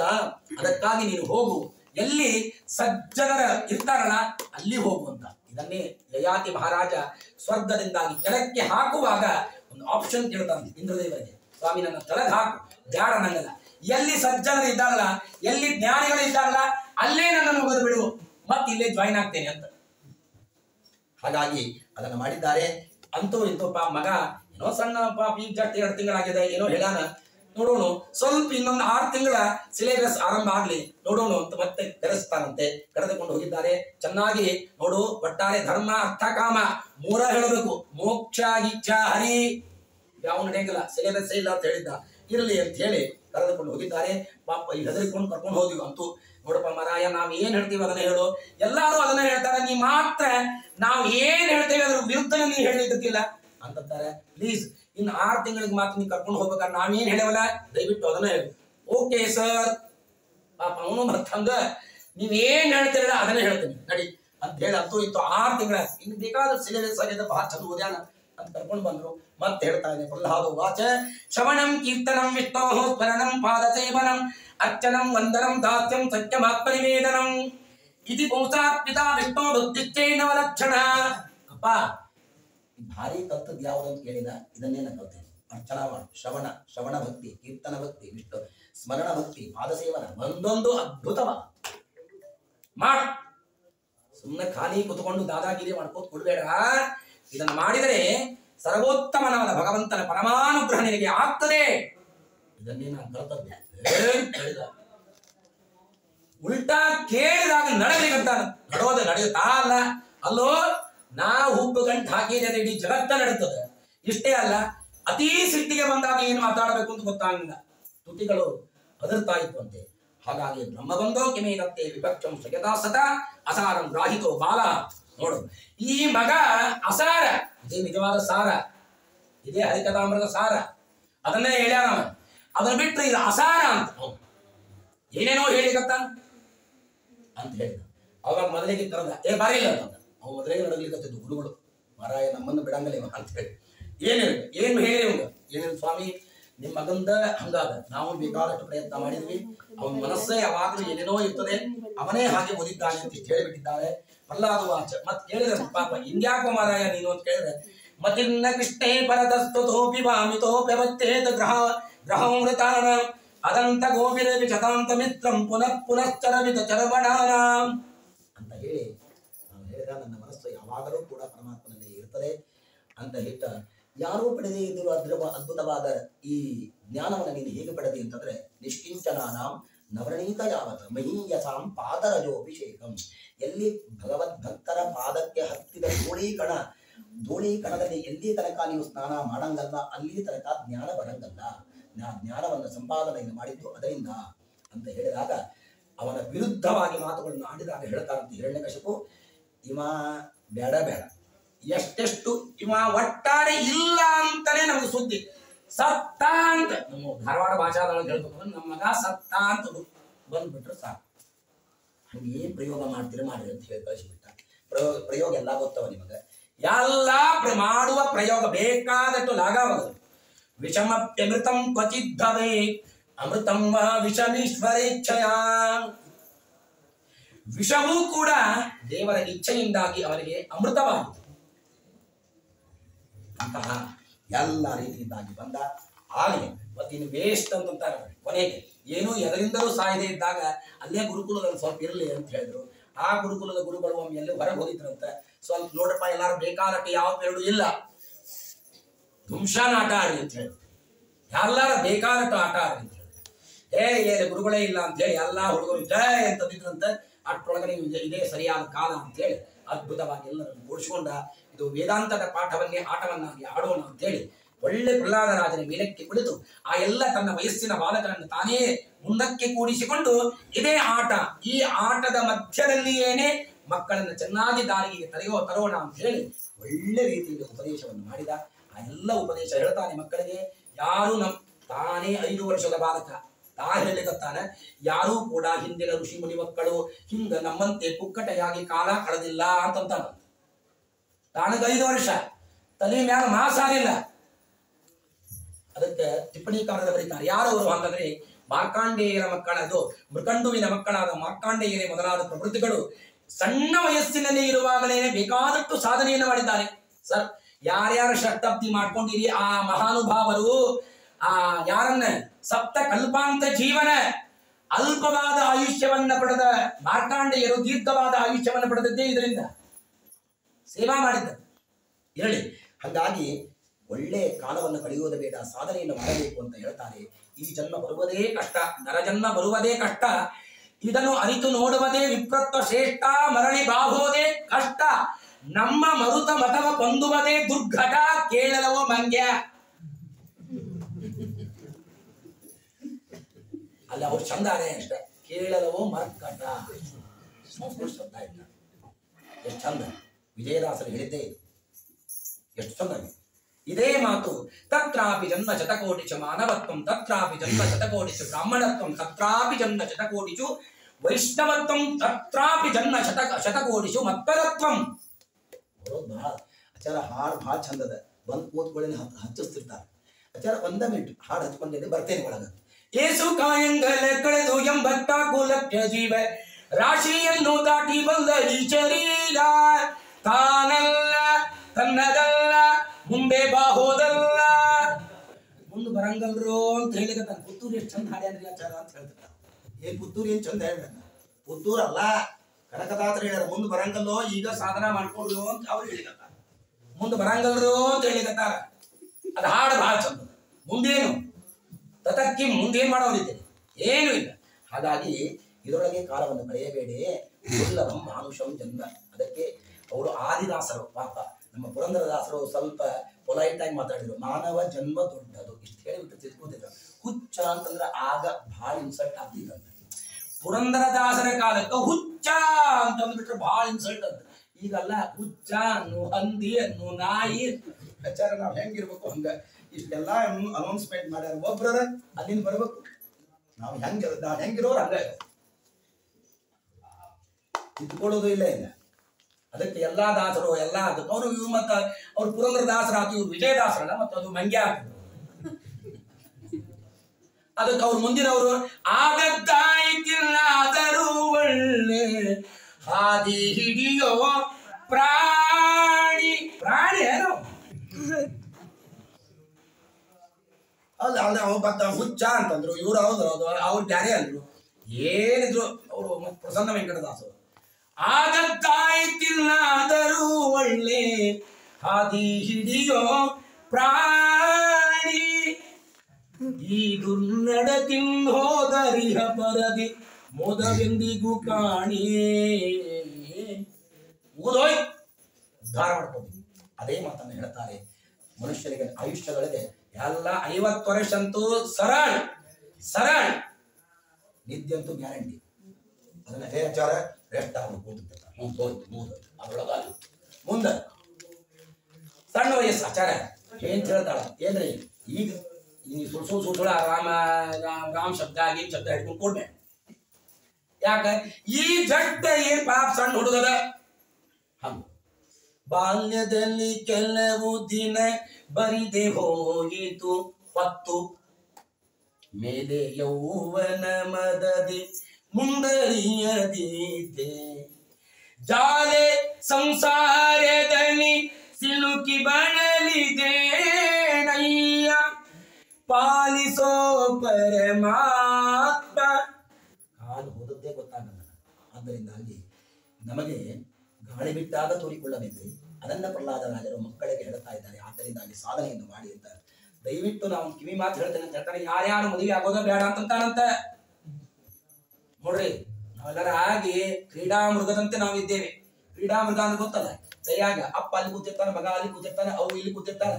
ನಿನಗ್ ಬೇಡ ಅಂದ್ರೆ ಅಲ್ಲಿ ಇಡೋದು, ಅಲ್ಲಿ ಬೇಡ ಅಂದ್ರೆ ಇಲ್ಲಿ ಇಡೋದು. ನಮ್ದು ಹಂಗ ಏನ್ರಿ ಏನೋ ಆಫೀಸ್ ಇಂದ ಬರೋದ್ರೊಳಗಾಗಿ ಏನೋ ಇವತ್ತ ಮತ್ತ ನಮ್ಮ ಯಾರು ನಮ್ಮ ಗುರುಗಳು ಒಳ್ಳೆ ಭಾಗವತ ಇಟ್ಟಾರೆ, ಇನ್ನು 5 ಗಂಟೆ ಮ್ಯಾಲ ಒಳಗೆ ಬರೋದು. ಇವತ್ತಂತೂ ಪ್ರಶ್ನೆನೇ ಇಲ್ಲ, ಇವತ್ತಂತೂ ರವಿವಾರನ ಇರ್ಲಿ ಏನ್ರ ಬರೋಣ ಅಂತನ್ನೋದ್ರೊಳಗಾಗಿ ಹೇಳ್ತಿರ್ತಾರಂತೆ. ಏನ್ರಿ ತಿಂಗಳಾತು ನಮ್ಗೆ ಎಲ್ಲೆಲ್ಲೆಲ್ಲೆಲ್ಲ ಮಾರ್ಕೆಟಿಗೆ ಕರ್ಕೊಂಡು ಹೋಗಿಲ್ಲ, ಎಲ್ಲೆಲ್ಲ ಡಿಮಾರ್ಟ್ ಇಲ್ಲ, ಸುಡುಗಾಡಿಲ್ಲ, ಸುಂಟಿಲ್ಲ ಅಂತ ಅಕ್ಕಿ ಅಂತ ಅಲ್ಲ. ನಾ ಡಿಸೈಡ್ ಮಾಡ್ಕೊಂಡು ಪಾಠಕ್ಕೆ ಹೋಗ್ಬೇಕು ಅಂತ ವಿಚಾರ ಮಾಡ್ಕೊಂಡು ಬಂದ್ರೆ ಮತ್ತೆ ಕಟ್ಕೊಂಡು ಹೆಂಡತಿ ಮತ್ತೆ ಈಗಿ ಅಂತ ಹೇಳಲ್ಲ. ಈಕೆ ಅಂತ ಇರ್ತಾವ, ಆ ಪಾಠಕ್ಕೆ ಕೂತಿರ್ತಾವಂತ ಎಲ್ಲೋ ಸ್ಕೂಲಿಂದ. ಅಪ್ಪ ದಯವಿಟ್ಟು ನೀ ಬರೇ ಅಮ್ಮನ ಜೊತೆಗೆ ಹೋಗಿ ನಮ್ಮ ಜೊತೆಗೆ ಒಟ್ಟಾರೆ ನೀ ಸ್ಪೆಂಡೇ ಮಾಡ. ಎಲ್ಲಿ ಹೊಂತು ಹೋಗ್ಬೇಕು ನಾವು? ಎಷ್ಟು ಹೇಳಿದ್ದಾರೆ ನಮ್ಮನ್ನ ಮಕ್ಕಳು ಹೇಳಿದ್ದಾರೆ, ಇದು ಬಾಂಧವರು ಹೇಳಿದ್ದಾರೆ, ತಂದೆ ತಾಯಿಗಳು ಹೇಳಿದ್ದಾರೆ. ಎಲ್ಲಿಂದ ಸಾಧನೆ? ಸಾಧನೆ ಅಂದ್ರೆ ಏನು? ಭಕ್ತಿ ಸಾಧನೆ ಸಾಧನೆ, ಏನೇನು ಸಾಧನೆ ಆಗೋದಿಲ್ಲ ನಮಗೆ. ಆದ್ರಿಂದಾಗಿ ದಯವಿಟ್ಟು, ಯಾಕೆಂದ್ರೆ ಯಾವುದು ಬೇಕು ಬೇಕು ಬೇಕು ಅಂತಂತಾರಲ್ಲ, ಬೇಕಾದದ್ದನ್ನು ದೇವರು ಕೊಡಂಗಲ್ಲ. ಯಾವುದು ಬೇಡ ಅಂತಂತಿರಲ್ಲ, ಬೇಡಾದದ್ದನ್ನೇ ಜೋಡಿಸೋದೇ ಸಂಸಾರ. ಬೇಕಾಯ್ತು ನೀವು ಅಂದಂಗ ಒಂದರ ಆಗ್ಯಾವ ಹೇಳ್ತಾರೆ, ಹಾಗಾಗಿ ಉಲ್ಟಾನ ಆಗ್ತದೆ. ಅದಕ್ಕೆ ಬೇಡ ಅಂತ ಎಲ್ಲರಿಗೂ ಹೇಳಿದ. ಅದಕ್ಕೆ ತಸ್ಮಾ ಸರ್ವೇಶ ಭೂತೇಶು ದಯಾಂ ಕುರುತ ಸೌಹೃದಂ. ನೋಡು ಏನದಲ್ಲ, ಇವರೇನು ಗುರುಗಳಿದ್ದಾರಲ್ಲ, ಚಂಡ ಮಾಡ್ಬೋದು, ಗುರುಗಳೇ ಅಲ್ಲ ಅಂತ ಹೇಳಿ ಮುಗಿದೋಯ್ತು. ನಾ ಎಟ್ಲಕ್ಕೂ ಕೇಳ್ರಿ ಅಂತ ಹೇಳಿ, ಗುರುಗಳೇ ಅಲ್ಲ, ನಾನೇ ನಿಮಗೆ ಗುರು. ಏನ್ ಹೇಳ್ತಾನೆ ಕೇಳ್ರಿ, ಈ ಆಸುರಿ ಭಾವವನ್ನು ಬಿಡೋಣ, ಎಲ್ಲರೂ ಏಕಕಾಲಕ್ಕೆ ನಾವು ದೇವರನ್ನ ಒಳ್ಳೆ ರೀತಿಯಲ್ಲಿ ಧ್ಯಾನವನ್ನು ಮಾಡೋಣ ಅಂತ ಎಲ್ಲರೂ ಮಾಸ ಇಡೀ ಸ್ಕೂಲೇ ಎಲ್ಲರೂ ದೇವರ ಸ್ಮರಣೆಯನ್ನು ಮಾಡುವುದಕ್ಕೆ ಕೊಡಿಸಿಬಿಟ್ಟಿದ್ದಾರೆ, ನುಡಿತಾ ಇದ್ದಾರೆ. ಏನು ವಿಚಿತ್ರ ಅಂತ ಅಷ್ಟರೊಳಗೆ ಬಂದ ನೋಡಿ, ಸರಳ ಕರ್ಕೊಂಡು ಹೋಗ್ಬಿಟ್ರು. ಮಹಾರಾಯ ತಾವೊಬ್ಬ ಕೆಡೋದಲ್ಲ, ಇಡೀ ಸ್ಕೂಲಿಗೆ ಕೆಡಿಸಿಬಿಟ್ಟಿದ್ದಾರೆ ಅಂತ ಹೇಳಿ ಡೈರೆಕ್ಟ್ ಅವ್ರ ಅಪ್ಪನ ಹತ್ರ ಕರ್ಕೊಂಡು ಹೋಗ್ಬಿಡೋಣ ಅಂತ ಹೇಳಿ ಕರೆದುಕೊಂಡು ಹೋಗಿದ್ದಾರೆ. ಏನು ಅದ್ಭುತ! ಇದೆಲ್ಲ ಅನೇಕ ಮಾತುಗಳನ್ನು ಆಡಿದ್ದಾರೆ. ಇಲ್ಲಿ ಇಷ್ಟೆಲ್ಲ ಆದಾಗ ಕೊನೆಗೆ ಹೇಳ್ತಾರೆ, ಮತ್ತೆ ನೋಡಪ್ಪ, ಆ ತಂದೆಯ ಹತ್ತಿರ ಕರೆದುಕೊಂಡು ಹೋಗಿ ಎಲ್ಲ ಮಾಡ್ತಾ ಇದ್ದಾನೆ. ನಿನ್ನ ಮಗನೇ ಇಡೀ ಸಮಗ್ರವಾದ ಸ್ಕೂಲಿಗೆ ಎಲ್ಲ ವಿದ್ಯಾರ್ಥಿಗಳನ್ನು ಕೆಡಿಸಿದ್ದು ಬೇಡವೇ ಬೇಡ ಅಂತ ಹೇಳಿ. ಅವಾಗ ಹೇ ಧ್ರುವಿನೀತ ಮಂದಾತ್ಮನ ಆರಾಧಮ ಸ್ತಬ್ಧಂ ಮಚ್ಚಾಸನೋದ್ವೃತ್ತಂ ನಿಶ್ಚೇತ್ ವಾದ್ಯ ಯಮಕ್ಷಯಂ ಉಚ್ಚ. ನನ್ನ ಶಾಸನೆಯನ್ನು ಮೀರುವ ಬಲ ನಿನಗೆ ಬಂದಿದೆಯಾ? ನಿನಗ್ಯಾರು ಬಲವನ್ನು ಕೊಟ್ಟವನು? ಈಗಿಂದೀಗ ನಿನ್ನನ್ನ ಯಮಲೋಕಕ್ಕೆ ನಾನು ಕಳಿಸೇ ಬಿಡುತ್ತೇನೆ ಅಂತ ಕೂತಿದ್ದ. ವೃದ್ಧಸ್ಯ ಯಶ್ಚ ಕಂಬಂತೆ ತ್ರಯೋ ಲೋಕಾ ಸಹೇಶ್ವರ ಕೂಡ ತಾ ಹೇಳ್ಕೋತಾನೆ. ಎಟ್ಟರ ಅಹಂಕಾರದೇನು? ನಾ ಹುಬ್ಬುಗಂಟು ಹಾಕಿನಿ ಅಂತಂದ್ರೆ ಎಲ್ಲಾ ದೇವತೆಗಳು ನಡಿಗೆ ಹೋಗ್ತಾರೆ. ನೀ ಯಾರು ಬಚ್ಚ ಅಂತ ಮಗನಿಗೆ ಹೇಳಿಕತ್ತ. ಯಾರ ಬಲದಿಂದಾಗಿ ನೀನು ಆಟವನ್ನು ಆಡ್ಲಿಕತ್ತಿ ಅಂತ. ಆಮೇಲೆ ಪ್ರಹ್ಲಾದ ವಾಚ, ಇವು ಎಷ್ಟು ಪಿತ್ತ ನೆತ್ತಿಗಿರಿತಲ್ಲ ಅಷ್ಟೇ ಆರಾಮಿದ್ದು ಆರಾಮ್ ಹೇಳಿಕತ್ತಾನೆ. ಸಿಟ್ಟು ಬರೋರು ಎದುರಿಗೆ ಹಂಗ ಮಾಡ್ಬೇಕ್ರಿ, ಆ ಸಿಟ್ಟು ಕಡಿಮೆ ಆಗ್ಬೇಕಾದ್ರೆ. ನೀನು ಸಿಟ್ಟು ಬಂದವರ ಜೊತೆಗೆ ಸಿಟ್ಟೇ ಉಪಯೋಗ ಮಾಡಿದ್ರೆ ನಡೆಯಂಗಲ್ಲ, ಇನ್ನಷ್ಟು ಹೆಚ್ಚಿಗೆ ಮಾಡ್ತಾರ. ಅವ ಅತೀ ಸಿಟ್ಟಿಗೆ ಬಂದಿದ್ದಾನೆ, ಅತ್ಯಂತ ವಿನೀತನಾಗಿ ಶಾಂತ ಮೂರುತಿ ಯಾರ ಬಲದಿಂದಾಗಿ ಇಷ್ಟು ಆಟವನ್ನು ಆಡ್ಲಿಕ್ಕತ್ತಿ ಅಂತ ಕೇಳ್ತಾನಲ್ಲ, ಹೇಳ್ತಾನೆ ಎಷ್ಟು ಚೆನ್ನಾಗಿ. ನ ಕೇವಲಂ ಮೇ ಭವತಶ್ಚ ರಾಜಂ ಸವೈ ಬಲಂ ಬಲಿನಾಂ ಚಾಪರೇಶಾಂ ಪರಾವರೇಮಿ ಸ್ಥಿರ ಜಂಗಮಾಗೆ ಬ್ರಹ್ಮಾದಯೋ ಏನ ವಚಂ ಪ್ರಣೀತ. ನನಗೂ ನಿನಗೂ ಜಗತ್ತಿನಲ್ಲಿರುವ ಎಲ್ಲಾ ವ್ಯಕ್ತಿಗಳಿಗೂ ಬಲವನ್ನು ಕೊಟ್ಟವನೇ ಪರಮ. ಯಾರು ನೀ ಬಹಳ ಮಾತಾಡ್ಬೇಡ ಅಪ್ಪ, ಲಾಸ್ಟ್ ಚಾನ್ಸ್. ಈಗಾದರೂ ಈ ಆಸುರಿ ಭಾವವನ್ನು ಬಿಡು. ನಮ್ಮಪ್ಪ ಇಷ್ಟು ಕರುಣಾಮಯಿ ಇದ್ದಾರಲ್ಲ, ಈ ಆದದ್ದಾಯ್ತು. ಈಗಲ ಹೇಳೋದು ಹಾಡ, ಇನ್ನಾದರೂ ಒಳ್ಳೆ ಹಾದಿ ಹಿಡಿಯುವ ಪ್ರಾಣಿ. ಈಗಲಾದರೂ ಕೂಡ ಪರಮಾತ್ಮ ಮದಿರಾಜರು ಒಂದು ಪ್ರಾರ್ಥನಾ ಮಾಡ್ತಾರೆ, ಹೈಗ್ರೀವ ದೇವರಿಗೆ, ಸ್ವಾಮಿ ಇಷ್ಟಕ್ಕೂ ಪರಮಾತ್ಮ ಎಷ್ಟು ಕರುಣಾಗಿದ್ದಾನೆ. ಮೊದಲಿಗೆಲ್ಲ ಹೇಳ್ಯಾರ, ಅಂಗನೆಯರಲ್ಲಿ ಅಧಿಕ ಮೋಘದಿಂದ ಅಂಗ ಶೃಂಗಾರವ ಮಾಡಿ ಮಂಗಳಾಂಗನೆ ನಿಲ್ಲ ಮಹಿಮೆಯ ಪೊಗಳದೆ ಭಂಗಕ್ಕೆ ಒಳಗಾದೇನೋ. ಇಷ್ಟೆಲ್ಲ ಕೊನೆಯ ನುಡಿಗಳೊಂದು ಮಾತಾಡ್ತಾರೆ. ಸ್ವಾಮಿ ನಿನಗೆಲ್ಲಾ ದೊಡ್ಡದದ, ನಾ ಎಷ್ಟೇ ಪಾಪ ಮಾಡಿದ್ರು ಆ ಬ್ಲ್ಯಾಕ್ ಲಿಸ್ಟ್ ನೀನು ನೋಡದೇ ಇದ್ದಂಗ ಅದಲ್ಲ. ನೀನು ನೋಡ ಅದು ಅದನ್ನ ಕೈಯಾಗ. ಹೀನ ಗುಣಗಳೆಲ್ಲ ಹಯ ಮುಖ ದೇವನೇ ನೀಸದಲೆ ಕಾಯೋ. ಸ್ವಾಮಿ ನನ್ನ ಬ್ಲ್ಯಾಕ್ ಲಿಸ್ಟ್ ಆಗಲ್ಲ, ನೀನು ನೋಡ್ಲೇಬೇಡ ಅಂತ ಭಾಳ ಚಲೋ. ನಾನು ಒಳ್ಳೆಯದನ್ನ ಅಷ್ಟೇ ನೋಡಿಬಿಡು. ಹಂಗ ನಮ್ಮಪ್ಪ ಇಲ್ಲಿ ತನಕ ಏನು ಮಾಡಿಲ್ಲ ನೀನ್ ಕೊಡಂಗಿಲ್ಲ. ಈಗಲಾದರೂ ಆ ಸುರಿ ಭಾವವನ್ನು ಬಿಟ್ಟು ಪರಮಾತ್ಮನಿಗೆ ಶರಣು ಬಂದರೂ ನಿನ್ನ ರಕ್ಷಣಾ ಮಾಡ್ತಾನಂತಾನ. ಯಾರು? ಪ್ರಹ್ಲಾದ ರಾಜ ಅಪ್ಪಗ ಇಷ್ಟೊಂದದ್ದೇ ತಡ ಮತ್ತೆ ಹರಿ ಅಂತಂತೀಯಲ್ಲ, ಬಿಡಂಗಲ್ಲ ಅಂತ ಹೇಳ್ತಾನೆ. ಯಸ್ತಯಾನಂದವಾಗಿ ಉತ್ತಮದನ್ಯೋ ಜಗದೀಶ್ವರ, ನನ್ನಿಂದ ವ್ಯತಿರಿಕ್ತನಾದ ಇನ್ನೊಬ್ಬ ಜಗದೀಶ್ವರ ಇದ್ದಾನೆ ಇದ್ದಾನೆ ಇದ್ದಾನೆ ಅಂತ ಹೇಳ್ತೀಯ. ವಾಸೋ ಎದುತ ಸರ್ವತ್ರ ಕಸ್ಮಾ ಸ್ತಂಭೇನ ದೃಶ್ಯತಿ. ನಾನೇ ದೇವರು, ನನಗಿಂತಲೂ ವ್ಯತಿರಿಕ್ತವಾದ ಜಗತ್ತಿನಲ್ಲಿ ಮತ್ತೊಬ್ಬ ದೇವತೆ ಇಲ್ಲ ಅಂತ ಅಷ್ಟು ಅಹಂಕಾರದಲ್ಲಿ ಮುಳುಗಿದ ಆ ಅಪ್ಪನ ಎದುರಿಗೆ ಇದ್ದಾನೆ ಅಂತಾನೆ, ಎಲ್ಲಾ ಕಡೆಗೆ ಇದ್ದಾನೆ. ಹಾಗಾದರೆ ನೀನು ಯಾರನ್ನ ರಕ್ಷಕ ಅಂತ ನಂಬಿದ್ದೀಯಲ್ಲ, ಆ ನಂಬಿರುವ ನಿನ್ನ ಹರಿ ಈಗ ನಿನ್ನನ್ನು ನಾನು ಈ ಖಡ್ಗದಿಂದಾಗಿ ನಿನ್ನನ್ನು ಸಂಹಾರವನ್ನು ಮಾಡ್ಲಿಕ್ಕೆ ಬರ್ತೇನೆ. ನಿನ್ನ ರಕ್ಷಣೆಯಿಂದ ಮಾಡಿದ ಆ ಪರಮಾತ್ಮ ಬಂದು ನಿನ್ನ ರಕ್ಷಣೆ ಮಾಡಿ ನೋಡೋಣ. ಪರಮಾತ್ಮ ಅಂತಾನ ಚಾಲೆಂಜ್ ತಗೊಂಡ, ಬಿಡೋದಿಲ್ಲ ಪರಮಾತ್ಮ. ನಾರದೋವಾಚ ಏವಂ ದುರುಕ್ತೈರ ಮುಹೂರ್ತಯನ್ನುಷ ಸುತಂ ಮಹಾಭಾಗವತಂ ಮಹಾಸುರಃ ಖಡ್ಗಂ ಪ್ರತಿಷ್ಯ ಉತ್ತತಿತೋ ವರಾಸನ. ತನ್ನ ದೊಡ್ಡದಾದ ಸಿಂಹಾಸನವನ್ನದಿಂದಾಗಿ ಇಳದ ಬಂದು ಆ ಸಣ್ಣ ಕೂಸಾದ ಮಹಾನುಭಾವರಾದ ಭಗವಂತನಲ್ಲಿ ಅನನ್ಯವಾದ ರೀತಿಯಲ್ಲಿ ಭಕ್ತಿಯನ್ನು ಮಾಡಿದ ಆ ಯಾರನ್ನ ಪ್ರಹ್ಲಾದರಾಜನನ್ನ ಆ ಖಡ್ಗವನ್ನು ತೆರೆದು ಇನ್ನೇನು ಅವನನ್ನ ಸಂಹಾರವನ್ನು ಮಾಡ್ಲಿಕ್ಕೆ ಅಂತ ಬರ್ತಾನೆ. ಖಡ್ಗಂ ಪ್ರದೃಶ್ಯ ಉತ್ಪತಿತೋ ವರಾಸನ ಸ್ತಂಭಂ ತದಾಡ. ಅವನು ಆ ಶಿರವನ್ನ ಕೆಳಕ್ಕೆ ಮಾಡಿದಾಗ ಆ ಖಡ್ಗವನ್ನು ತೆರೆಯುವಾಗ ಖಡ್ಗ ಆ ಸ್ತಂಭಕ್ಕೆ ತಾಕಿದೆ. ಏನ್ ವಿಚಿತ್ರವಾದ ಧ್ವನಿ! ಉದಯ ರವಿ ಸಹಸ್ರ ದ್ಯೋತಿತಂ ರೂಕ್ಷ ವಿಕ್ಷಂ ಪ್ರಳಯ ಜಲದಿನಾಥಂ. ಏನ್ ಪ್ರಳಯ ಕಾಲವೇ ಬಂತೋ ಏನೋ ಅಂತನ್ನುವ ಮಟ್ಟಿಗೆ ಏನು ಅದ್ಭುತವಾದ ಸೌಂಡ್ ಬರ್ತಾ ಇದೆ ಅಂತೆ, ವಿಚಿತ್ರವಾದದ್ದು. ಆವಾಗ ಒಂದೊಂದು ರೀತಿಯಲ್ಲಿ ಹೇಳ್ತಾರೆ. ಒಬ್ಬ ಕಾಲ ತಾಕಿತು ಅಂತ ಹೇಳ್ತಾರೆ. ಪದಾಹತ ಸ್ತಂಭವರಾದ್ದಿ ಪೂರ್ವ ಅಂತ ವಾದಿರಾಜತೀರ್ಥ ಶ್ರೀಪಾದಂಗಳವರು ಕೃಷ್ಣನಿಗೆ ಜನ್ಮ ಇಲ್ಲ ಅಂತನ್ನುವುದಕ್ಕೆ ಈ ಶ್ಲೋಕವನ್ನು ಹೇಳ್ತಾರೆ. ಪದಾಹತ ಸ್ತಂಭವರಾದ್ದಿ ಪೂರ್ವಂ ಕದಾನು ಕಾಸ್ತ್ರೀ ಸುಶುವೇ ಮುಕುಂದಂ. ಆದ್ದರಿಂದಾಗಿ ಹೇಳ್ತಾರೆ, ಅಂತೂ ಇಂತೂ ಇಲ್ಲಿ ಖಡ್ಗವನ್ನು ತೆರೆದಾಗ ಖಡ್ಗದಿಂದಾಗಿ ಸಂಹಾರವನ್ನು ಮಾಡುವ ಕಾಲಕ್ಕೆ ಖಡ್ಗ ಕಂಬಕ್ಕೆ ತಾಕಿದಾಗ ಅದೇ ಸ್ತಂಭದಿಂದಾಗಿ ಪರಮಾತ್ಮ ಹೊಡೆದು ಬಂದಿದ್ದಾನೆ. ಪರಮಾತ್ಮ ಬಂದದ್ದೇ ಬಂದ.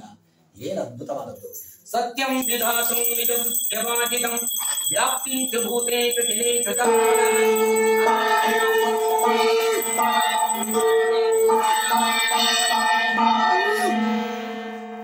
ಏನು ನೋಡಿ, ಸರ್ವೋತ್ತಮನಾದ ಭಗವಂತ ಕೇವಲ ಯಾವಾಗಲೂ ಒಂದೇ ನಿಲುವು. ಯಚ್ಚ ಕಿಂಚಿತ್ ಜಗತ್ತರವಂ ದೃಶ್ಯತೆ ಶ್ರೂಯತೆ ಪಿಬ ಅಂತರ ಬಹಿಶ್ಚ ತತ್ಸರ್ವಂ ವ್ಯಾಪ್ಯ ನಾರಾಯಣ ಸ್ಥಿತಃ ಅಂತ ಅನಾದಿಯಾದ ವೇದದ ವಾಣಿಯನ್ನ ಸತ್ಯವನ್ನಾಗಿ ಮಾಡುವುದಕ್ಕಾಗಿ ನಿಜಭೃತ್ಯ ಅಂತನ್ನುವುದಕ್ಕೆ ಸತ್ಯಧರ್ಮತೀರ್ಥ ಶ್ರೀಪಾದಂಗಳವರು 22 ರೀತಿಯಲ್ಲಿ ಅರ್ಥ ಮಾಡಿದ ಈ ಶ್ಲೋಕಕ್ಕೆ ಎಲ್ಲ ಅದನ್ನೇ ಹೇಳ್ಬೋದು ಕೂತ್ರೆ 1 ಗಂಟೆ ಆಗ್ತದೆ. ಇಲ್ಲಿ ನಿಜಭೃತ್ಯರು ಅಂದರೆ ಬ್ರಹ್ಮದೇವರು, ನಿಜಭೃತ್ಯ ಅಂತಂದ್ರೆ ಪ್ರಹ್ಲಾದರಾಜರು. ಎಲ್ಲಾ ಜನರ ಎದುರಿಗೇನೆ ಎಲ್ಲಾ ಕಡೆಗೆ ಇದ್ದಾನೆ. ನನಗೂ ನಿನಗೂ ಇಡೀ ಜಗತ್ತಿಗೆ ಬಲವನ್ನು ಕೊಟ್ಟವನೇ ಅವನು ಅಂತ ಹೇಳ್ತಾ ಇದ್ದಾನೆ. ಅವನೇ ಜಗತ್ ಸ್ವಾಮಿ ಪರಮಾತ್ಮ, ಎಲ್ಲ ಕಡೆಗೆ ವ್ಯಾಪ್ತನಾಗಿದ್ದಾನೆ ಪರಮಾತ್ಮ. ಅಂತಹ ಪರಮಾತ್ಮ ತನ್ನ ಶಿಷ್ಯರ ಮೇಲೆ ಅನುಗ್ರಹವನ್ನು ಮಾಡುವುದಕ್ಕೋಸ್ಕರವಾಗಿ ಪರಮಾತ್ಮ ಬಂದದ್ದೇ ಬಂದ. ಆಮೇಲೆ ಏನ್ ವಿಚಿತ್ರವಾದ ರೂಪ! ಈ ಕಡೆ ಮೃಗವೂ ಅಲ್ಲ, ಈ ಕಡೆ ಮನುಷ್ಯವೂ ಅಲ್ಲ, ಎರಡೂ ಮಿಕ್ಸ್ ಆದ ರೂಪವನ್ನೇ ನೋಡಿದ್ದೇ ಇಲ್ಲ.